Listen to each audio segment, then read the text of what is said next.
Hi friends, it's Cassandra with Vine. I'm sure you've noticed that it's getting warmer outside again. I hope you've had some time to get out and play. Yesterday, we learned with Black Beauty a little bit about cruelty and kindness. We also learned that James, the stable hand, is going to be going to a different farm. Let's find out more about what other changes are in store for them today.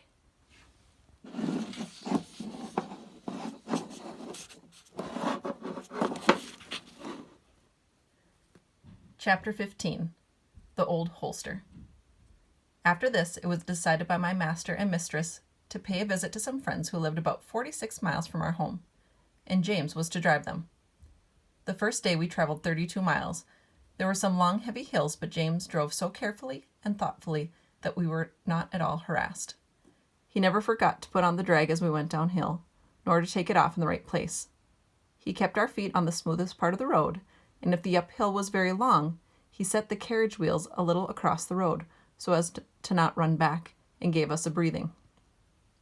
All these little things help a horse very much, particularly if he gets kind words into the bargain. We stopped once or twice on the road, and just as the sun was going down, we reached the town where we were to spend the night. We stopped at the principal hotel, which was in the marketplace. It was a very large one. We drove under an archway into a long yard at the further end, which were the stables and coach houses. Two holsters came to take us out.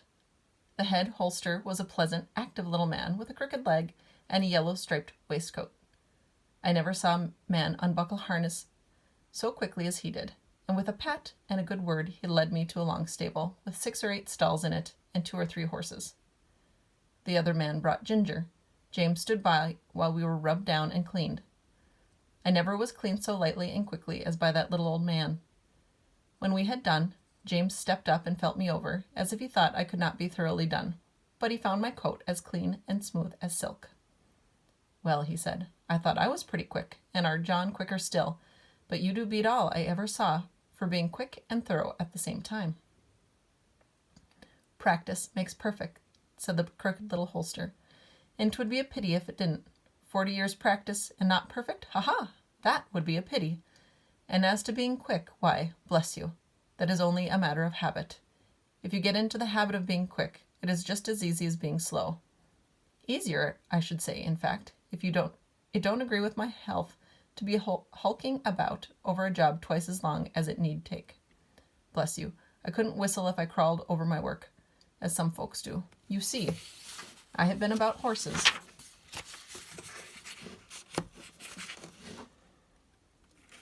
ever since I was 12 years old. In hunting stables and racing stables, and being small, you see, I was jockey for several years. But at the Goodwood, you see, the turf was very slippery, and my poor Larkspur got a fall, and I broke my knee. And so, of course, I was of no more use there. But I could not live without horses. Of course I couldn't. So I took to the hotels, and I can tell you it is a downright pleasure to handle an animal like this. Well-bred, well-mannered, well cared for. Bless ye, I can tell how a horse is treated. Give me the handling of a horse for 20 minutes, and I'll tell you what sort of groom he's had. Look at this one. Pleasant, quiet, turns about just as you want him, holds up his feet to be cleaned out, or anything else you please to wish. Then you'll find another, fidgety, fretty, won't move away, or starts across the stall, tosses up his head as soon as you come near him, lays his ears and seems afraid of you, or else squares about at you with his heels. Poor things, I know what sort of treatment they have had. If they are timid, it makes them start or shy. If they are high-mettled, it makes them vicious or dangerous. Their tempers are mostly made when they are young. Bless you, they are like children. Train them up in a way they should go, and as the good book says, and when they are old, they will not depart from it. If they have a chance, that is. "I like to hear you talk," said James. "That's the way we lay it down at home, at our master's."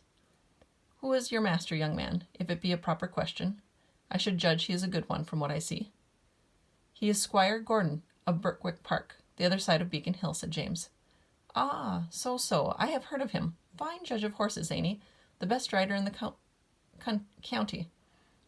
"I believe he is," said James, "but he rides very little now, since the poor young master was killed." "Ah, Poor gentleman. I read all about it in the paper at the time. A fine horse killed, too, wasn't there?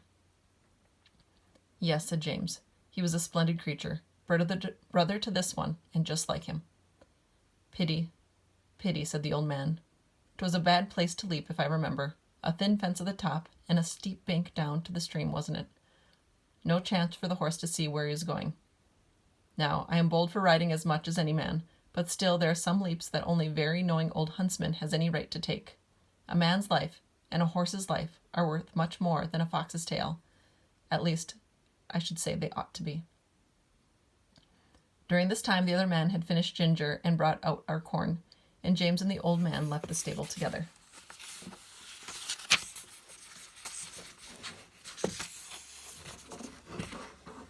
Chapter 16. The Fire. Later on in the evening, a traveler's horse was brought in by a second holster, and while he was cleaning him, a young man with a pipe in his mouth lounged into the stable to gossip. I say, Towler, said the holster, just run up the ladder into the loft and put some hay down into the horse's rack, will you? Only lay down your pipe. All right, said the other, and went up through the trap door, and I heard him step across the floor overhead and put down the hay. James came in to look at us the last thing, and then the door was locked. I cannot say how long I slept, nor what time in the night it was, but I awoke very uncomfortable, though I hardly knew why. I got up. The air seemed all thick and choking. I heard Ginger coughing, and one of the other horses moved about restlessly. It was quite dark, and I could see nothing, but the stable was full of smoke, and I hardly knew how to breathe. The trap door had been left open, and I thought that was the place it came through. I listened and heard a soft rushing sort of noise, and a low crackling and snapping. I did not know what it was, but there was something in the sound so strange that it made me tremble all over. The other horses were now all awake. Some were pulling at their halters, others were stamping. At last I heard steps outside, and the holster who had put up the traveler's horse burst into the stable with a lantern, and began to untie the horses and try to lead them out. But he seemed in such a hurry and so frightened himself that he frightened me still more. The first horse would not go with him. He tried the second and the third. They would not stir. He came next to me and tried to drag me out of the stall by force. Of course that was no use. He tried us all by turns and then left the stable. No doubt we were very foolish, but danger seemed to be all around, and there was nobody we knew to trust in, and all was strange and uncertain. The fresh air had come in through the open door and made it easier to breathe, but the rushing sound overhead grew louder, and as I looked upward through the bars of my empty rack, I saw a red light flickering on the wall. Then I heard a cry of fire outside, and the old holster quietly and quickly came in. He got one horse out,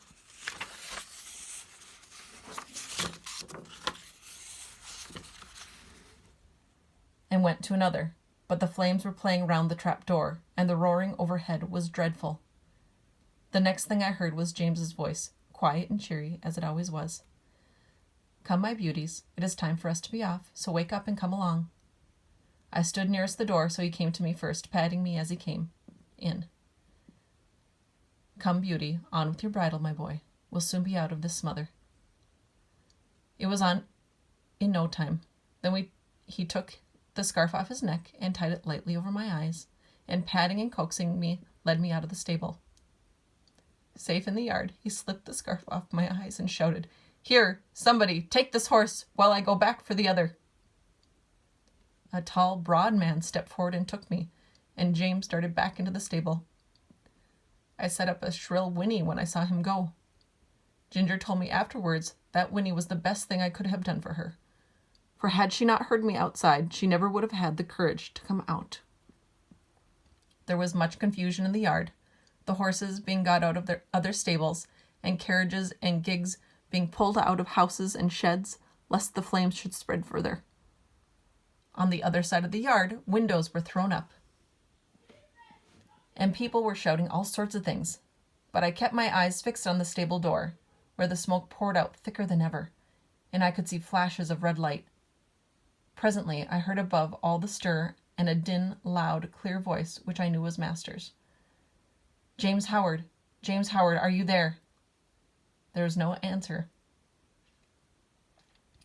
but I heard a crash and something falling in the stable, and the next moment I gave a loud, joyful neigh, for I saw James coming through the smoke, leading Ginger with him. She was coughing violently, and he was not able to speak. "My brave lad," said Master, laying his hand on his shoulder, "are you hurt?" James shook his head, for he could not yet speak. "Aye," said the big man who held me. "He is a brave lad, and no mistake." "And now," said Master, "when you have got your breath, James, we'll get out of this place as quickly as we can." And we were moving towards the entry, when from the marketplace there came a sound of galloping feet and loud rumbling wheels. "'Tis the fire engine." The fire engine, shouted 2 or 3 voices. "Stand back! Make way!" And clattering and thundering over the stones, 2 horses dashed into the yard with the heavy engine, with the engine behind them. The firemen leaped to the ground. There was no need to ask where the fire was. It was torching up in a great blaze from the roof. We got out as fast as we could into the broad, quiet marketplace. The stars were shining, and except the noise behind us, all was still. Master led the way to the large hotel on the other side, and as soon as the holster came, he said, "James, I must now hasten to your mistress. I trust the horses entirely to you. Order whatever you think is needed." And with that, he was gone. The master did not run, but I never saw a mortal man walk so fast as he did that night. There was a dreadful sound before we got into our stalls. The shrieks of those poor horses that were left burning to death in the stable. It was very terrible, and made both Ginger and me feel very bad. We, however, were taken in and well done by. The next morning, the master came to see how we were and to speak to James. I did not hear much, for the holster was rubbing me down, but I could see that James looked very happy, and I thought the master was proud of him. Our mistress had been so much alarmed in the night that the journey was put off till the afternoon, so James had the morning on hand, and first went to the inn to see about our harness and the carriage, then went to hear more about the fire. When he came back, we heard him tell the holster about it. At first, no one could guess how the fire had been caused, but at last a man said he saw Dick Towler go into the stable with a pipe in his mouth, and when he came out he had none, and went to the tap for another. Then the under-holster said he had asked Dick to go up the ladder to put down some hay, but told him to lay down his pipe first. Dick denied taking the pipe with him, but no one believed him. I remember our John Manley's rule, never allow a pipe in the stable, and thought it ought to be the rule everywhere. James said the roof and the floor had fallen in, and that only the black walls were standing. The 2 poor horses that could not get out before were buried under the burned rafters and tiles. Chapter 17. John Manley's Talk. The rest of our journey was very easy, and a little after sunset we reached the house of my master's friend. We were taken into a clean, snug stable. There was a kind coachman who made us very comfortable, and who seemed to think a good deal of James when he heard about the fire. "There is one thing quite clear, young man," he said. "Your horses know who they can trust. It is one of the hardest things in the world to get horses out of a stable when there is either fire or flood. I don't know why they don't come out, but they won't, not 1 in 20. We stopped 2 or 3 days at this place and then returned home. All went well on the journey. We were glad to be in our own stable again, and John was equally glad to see us. Before he and James left for the night, James said, "I wonder who is coming in my place." "Little Joe Green at the lodge," said John. "Little Joe Green? Why, he's a child." "He is 14 and a half, said John. "But he is such a little chap."